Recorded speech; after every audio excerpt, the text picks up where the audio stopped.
بسم الله الرحمن الرحيم. الحمد لله والصلاة والسلام على رسول الله صلى الله تعالى عليه وسلم. ربنا أرنا الحق حقا وارزقنا اتباعه، وأرنا الباطل باطلا وارزقنا اجتنابه. ربنا آتنا في الدنيا حسنة وفي الآخرة حسنة وقنا عذاب النار. برزان وخوشويستانم كإنسان وصمانة خزمة قرآن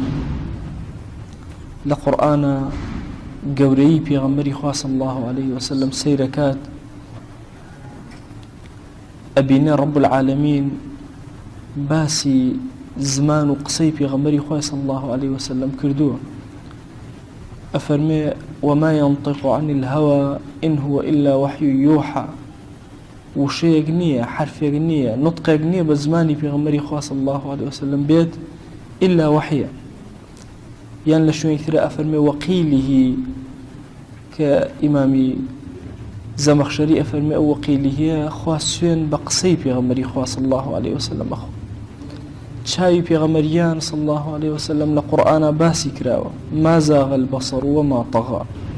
ضلكي باس كراوة ما كذب الفؤاد ما رأى. أخلاق كاني همو باس كراوة وإنك لعلى خلق عظيم. رب العالمين سويني بعمر جياني في غمري صلى الله عليه وسلم خواردو بسيرتي في غمري صلى الله عليه وسلم سويني خواردو لعمرك إنهم لفي سكرتهم يعمهون. صفاتي في غمري صلى الله عليه وسلم زور باس كراوة دو صفتيان اللي قال صفاتي خوا هاوتا ابنوا كالرؤوفية رحيمية. أفرمي لقد جاءكم رسول من أنفسكم عزيز عليه ما عنتم حريص عليكم بالمؤمنين رؤوف رحيم. پیغمبرك بو ايوهاتوا هاد لخوتانا زورنا راحتا كاتك وانا راحتك يتري ايوه زور حريصة لسر إيماني ايوه زور بالرأفة وبرحمة لقلتانا. هاولق لهاولكاني في غمري صلى الله عليه وسلم أفرمي جابر أفرمي تشوم خزمتي ويبيعتي بدمي أفرمي كدسم بردسي مباركي كوت دسم هواش كده ودسي دوهم هنا وبشتي دسيا بيومت خوش بختي طوبى لمن آمن بك ورآك. أي خوش بختي بو أو كسيك و إيمان أهيني بو توش أبيني بتشاوي سر. أفرمي في غمري صلى الله عليه وسلم دسي مباركي هنا ببشتي دسي منا حوجر فرمي طوبى لروايتك أفرمي سيل لروايتك أفرمي حوت فرمي طوبى طوبى طوبى ثم طوبى حوجر فرمي خوش بختي خوش بختي خوش بختي بو أو كسيك وآمن بي ولم رآني. إيماني بمن هنا وهيشتا مني نبيني. أصحاب رسول الله صلى الله عليه وسلم عمريان لبيناوي بيغمريان صلى الله عليه وسلم سرفة كردو خرجة كرد بويا أنس أفرمي لدواي بيغمري صلى الله عليه وسلم حموش خوم بيو بينيو.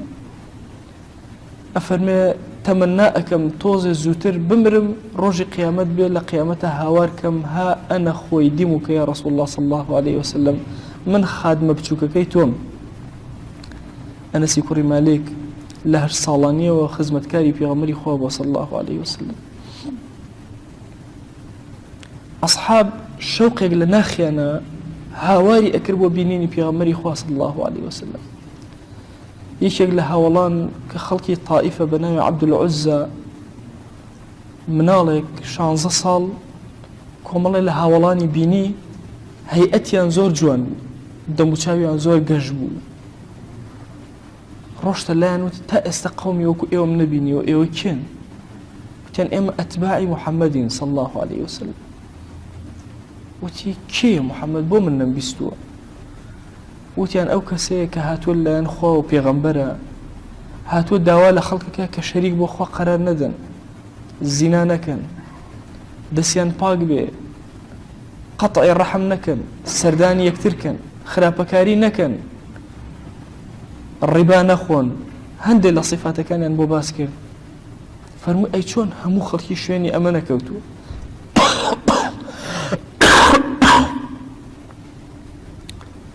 ئەفەرمێ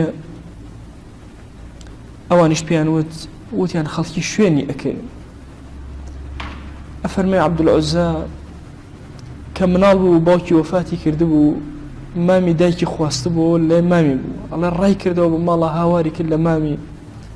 بۆ شوێن ئەو پێغەمبەرە نەکەوین کە هاتووە من ئەصحابەکانیم بینی پێغەمبەرێکە ناوی محەممەدە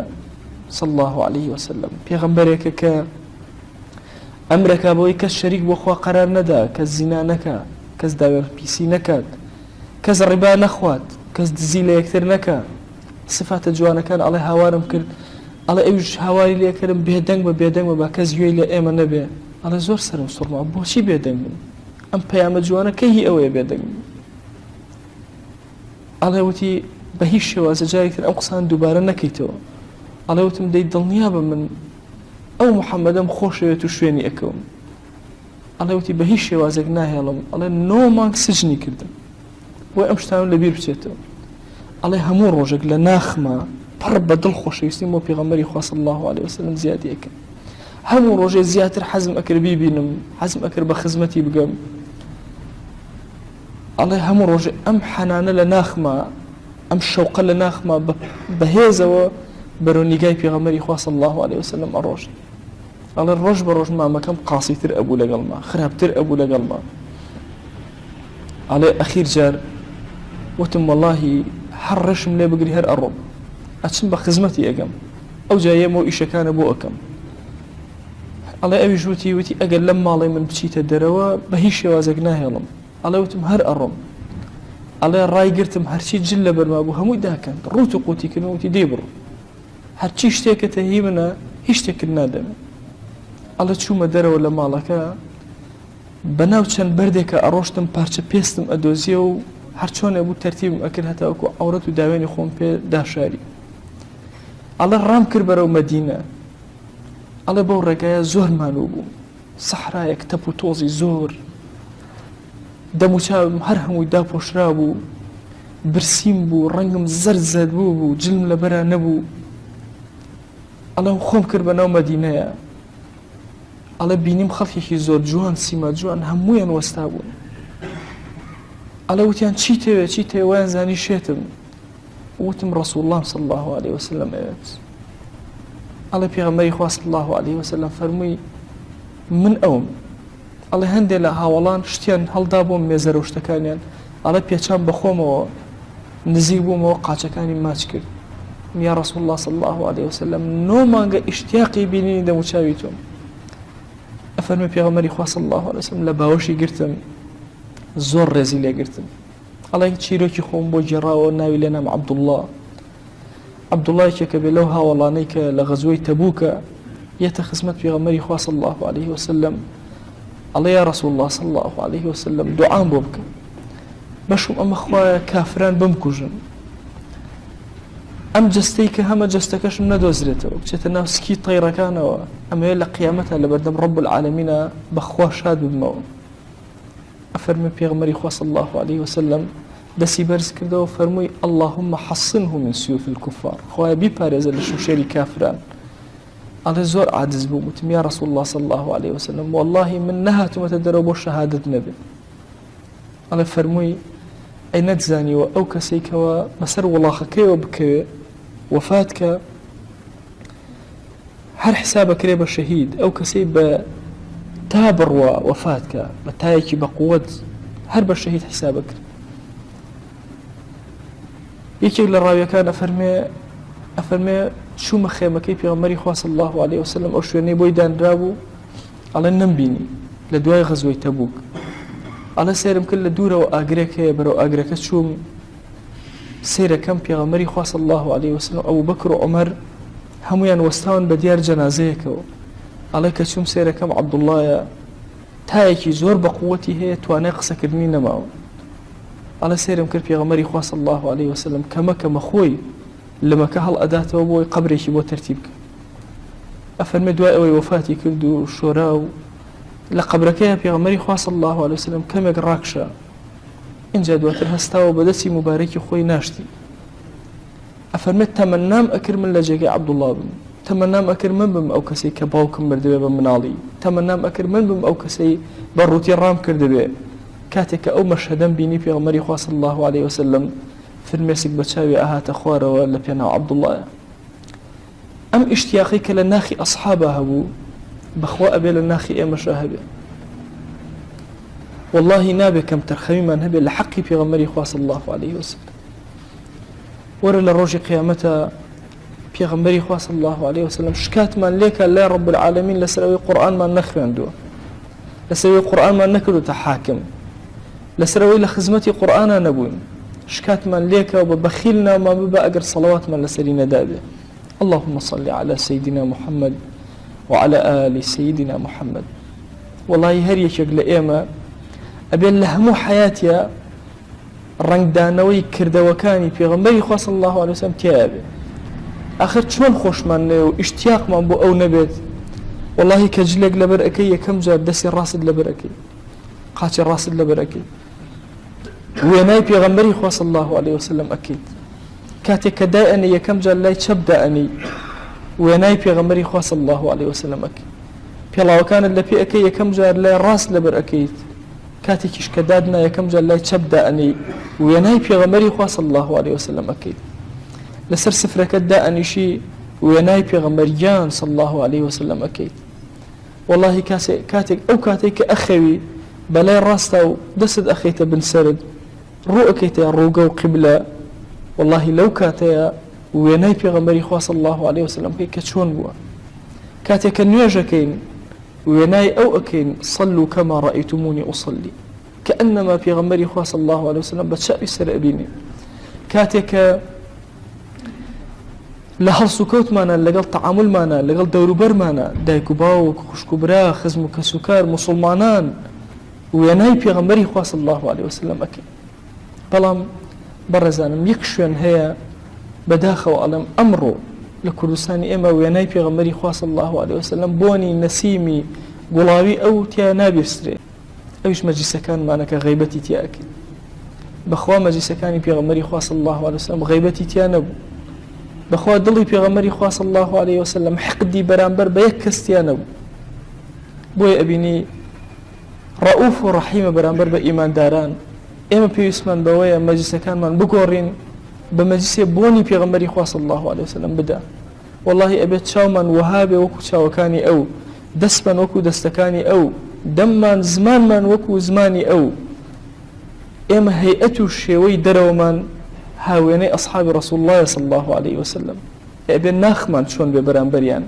أبيت شون ناخمان شون بي كاتك وبمان ناخمان وكو ناخي أوان ليبكي والله مجلسي أوان غيبت كاريتيا نبو درويتيا نبو أم باسا بيكالكاني سياستي تيا نبو حقد بغزو كيني تيا نبو إما أمرو بيغمبري خوامان صلى الله عليه وسلم لما جسكانا ونكردوا بو يزور كات كم خوابين بيغمبري خوا صلى الله عليه وسلم كم لما جسكان معنا يادي أو أكين صلوات لدي داري أو أدين بخوا كسي كي خوش بي لهمو شوينكي باسي أكا إماش أبويا لهمو مجسك معنا إلا باسي في غمري خوامان صلى الله عليه وسلم بكرده بداخل وعلم أمولات اجتماعي إما كهزاران شاعري عشقي في غمري خوا صلى الله عليه وسلم تيا هالكو صدان بياوي قورا بونا عشقي حقيقي وفي غمري خوا صلى الله عليه وسلم هزاران قنجلاو عشقايتيان وفي غمري خوا صلى الله عليه وسلم برز كردوا أمستا مجلس كان من مجلس بي كفي غمري خوا صلى الله عليه وسلم لي رازين به كمان هي ما بدسي شبنان بخوا هم بدسي الراس اقتداء بفي غمري خوا صلى الله عليه وسلم كمان هي لكاتي خوا لسلا يتشبخ هم لسلا الراس اقتداء بفي غمري خوا صلى الله عليه وسلم كمان هي تنانات شوازي وستان من لنيجا هول ندين بو شوازي بك في غمري خوا صلى الله عليه وسلم اوستا بلام لما جسكانا في غمري خوا صلى الله عليه وسلم نابن دي بوني ناكري ويناي ناكري أبي مجلس كان من قرن كاري بسرا بينين بوشي وازبك في غمري خوا صلى الله عليه وسلم لما راضي خواي جان داوات لي أكين بناوي جوانت بصفتي برزت باسم عظمت اشتياقي دڵمان بۆ بینینی پێغەمبەری خوا صلی الله عليه وسلم زیاترکە یا ربی خوای گیان داوات لێ ئەکەین بە ناوی جوانت بە صیفەتی بەرزت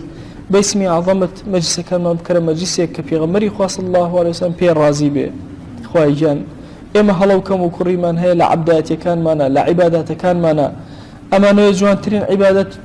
بەو شێوازە جێبەجێکەن کە پێغەمبەری خوا صلی الله عليه وسلم جێبەجێ ئەکرد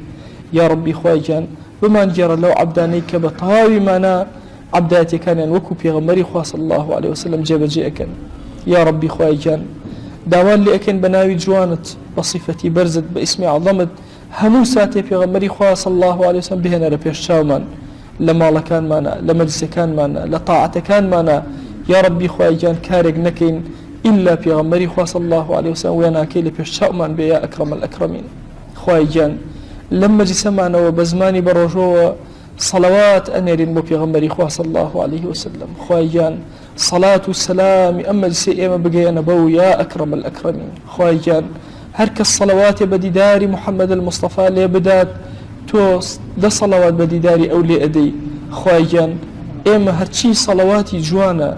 بأندازي هموها ناس ونفس كان خوايا صلوات أنيرين بو ديداري خوش وسمان صلى الله عليه وسلم يا ربي خواهيان دڵەکان من حەنینێکی تیا دروستکە و هەمیشە هەردەم بەرەولای پێغەمبەری خوا صلی الله عليه وسلم بشنێ یا ئەکرەم الئەکرەمین خوای گیان داوات لێ ئەکەین عەبداتەکانمان قبول کە تەراویحەکانمان قبول کە ذیکر و ئەورادەکانمان قبول کە خوای گیان چۆن مەجلیسەکانت ئاوادان کردوونەتەوە و مزگەوتەکانە ئاوادان کردوونەتەوە لەم مانگی ڕەمەضانە بە هەمان شێواز لە غەیری مانگی ڕەمەضانە ئاوادانیان کەرەوە یا ئەکرەم الئەکرەمین خوای گیان دڵەکانمان ئاوادان کەرەوە ماڵەکانمان ئاوادان کەرەوە شارەکەمان ئاوادان کەرەوە وڵات و نیشتیمانمان ئاوادان کەرەوە یا ئەکرەم الئەکرەمین یا ربی خوای گیان لە گوناهی دایک و باوکمان ببوورە لە گوناهی خزم و کەسوکارمان ببوورە لە گوناهی برا و خوشەکانمان ببوورە لە گوناهی خێزان و هاوسەر و مناڵەکانمان ببوورە یا ربی خوای گیان داوات لێ ئەکەین هەر کەس پیاوەتێکی لەگەڵا کردین خوای لە گوناهی ببوورە هەر کەس زوڵمێکمان لێ کردووە لە ژیانە خوای گیان زانیومانە نەمازانیەوە لە گوناهی ببوورە یا ربی خوای عاقبەتمان خێرکە یا ربی خوای عاقبەتمان خێرکە یا ئەکرەم الئەکرەمین یا ربی خوای گیان داوات لێ ئەکەین بە ناوی جوانت بە صیفەتی بەرزت بە ئیسمی عەظەمت مردوەکانمان ئێستا چاوەکانیان بۆ ئێمە ئەڕوانە کە دوعایەکی خێریان بۆ بکەین یا ربی خوای ئارامی بەسەریانە ببارێنە گۆڕەکانیان ئارام کە یا ئەکرەم الئەکرەمین خوای لە گوناهی دایک و باوکمان ببوورە خوای لە گوناهی دایک و باوکمان ببوورە خوای لە گوناهی دایک و باوکمان ببوورە یا ربی خوای گیان سپاردە لای تۆ زایە نابێ ئیمانی خۆمان سپاردە ئەکەین بە تۆ یا ئەکرەم الئەکرەمین کردەوە ساڵحەکانمان سپاردە ئەکەین بە تۆ یا ئەکرەم الئەکرەمین حیا و شەرممان سپاردە ئەکەین بە تۆ یا ئەکرەم الئەکرەمین یا ربی خوای گیان داوات لێ ئەکەین هەر کەسمان گرفتێکی بۆی چارەسەرکە ئەومان بێ حاڵ و ماڵە ماڵداریکە ئەومان بێ مناڵە مناڵی پێ عەتاکە ئەومان بە مناڵە مناڵەکانی ساڵحکە یا ربی خوای گیان داوات لێ ئەکەین ئەومان قەرزارە قەرزی سەرشانی سووکە ئەومان کەم ڕزقە ڕزقی زیادکە ئەومان نەخۆشە شیفای بۆ بنێرە یا ئەکرەم الئەکرەمین یا ربی خوای گیان داوات لێ ئەکەین ئەوەندە حەڵالمان بدەرێ محتاجی حەرام نەبین خوای محتاجی حەراممان مەکە خوای گیان محتاجی حەراممان مەکە یا ئەکرەم الئەکرەمین خوای پەنا ئەگرین بە تۆ لە حەرام خوای پەنا ئەگرین بە تۆ لە ڕیا خوای پەنا ئەگرین بە تۆ لە تەکەبور خوای پەنا ئەگرین بە تۆ لە ترسنۆکی خوای پەنا ئەگرین بە تۆ لە کوفر خوای پەنا ئەگرین بە تۆ لە فەقیری خوای گیان پەنا ئەگرین بە تۆ لە نەخۆشیە فەتاکەکان یا ئەکرەم الئەکرەمین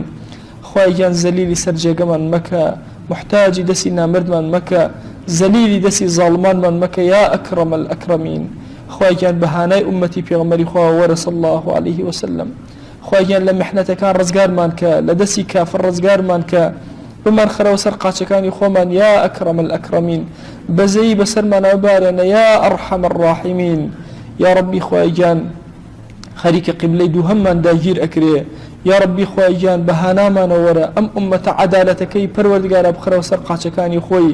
یا ربی خوای گیان ئەمڕۆ درۆیەکی زۆر ئەکرێ ناعەدالەتی زۆر ئەکرێ خوای گیان داوات لێ ئەکەین کەسانێکی عادل بهێنەرەوە بۆ وڵاتی ئێمە بۆ وڵاتی ئومەتی پێغەمبەری خوا صلی الله عليه وسلم یا ربی خوای گیان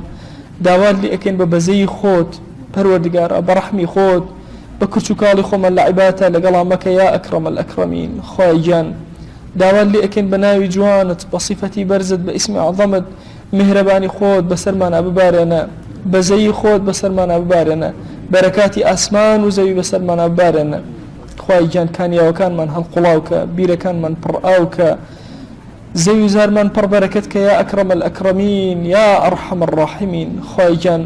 بهوي گناه من وعقوب من مدى يا أكرم الأكرمين خواهي جان بهوي گناه من وعقوب من مدى ستر منك داما بشارع عيب كان من بشارع ويا أكرم الأكرمين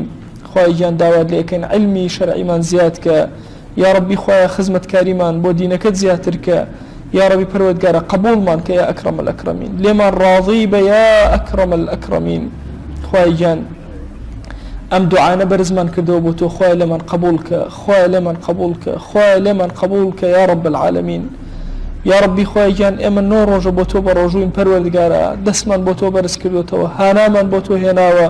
يا ربي خواهي جان دعا كان من قبولك خواهي جان دعا كان من قبولك خواهي جان دعا كان من قبولك خواهي جان زمان من كل الدعاء تنها أتوانين بلين خواهي هر شاكي بيغمري خواه صلى الله عليه وسلم داوای لێکردو ئێمە داوات لێ ئەکەین هەر خراپەیە ئەو خۆشەویستە پەنای پێگرتووی خواهی پەنات پێئەگرین یا ئەکرەم الئەکرەمین خواهی جان لەم دنیای دەرمان مەکە بە ئیمانەوە نەبێ بە ئومەتی پێغەمبەری خوا صلی الله عليه وسلم حسابمان کە بە شوێن کەوتەی ئەو قبوڵمان کە ئەم مەجلیسەمان بەم شێوازە لە بەهەشتا لە خزمەت پێغەمبەری خوا صلی الله عليه وسلم کۆمان کەرەوە آمين آمين والحمد لله رب العالمين وصلى الله على سيدنا محمد وعلى آله وصحبه وسلم تسليما كثيرا أبدا إلى يوم الدين.